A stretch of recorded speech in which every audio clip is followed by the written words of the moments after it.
নমস্কার। কবিতা যাবার বেলা, কবি রবীন্দ্রনাথ ঠাকুর।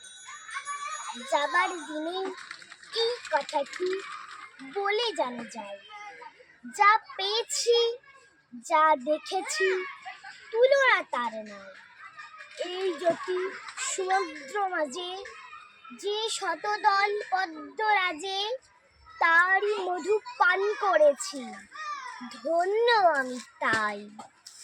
যাবার দিনে এই কথাটি জানিয়ে যাই, বিশ্বরূপের খেলা ঘরে কতই গেলেন খেলে, অপরূপকে দেখে গেলেন দুটি নয়ন মেলে।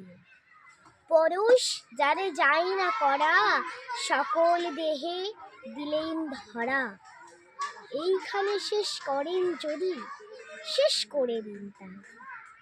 যাবার দিনে এই কথাটি জানিয়ে যায়। নমস্কার।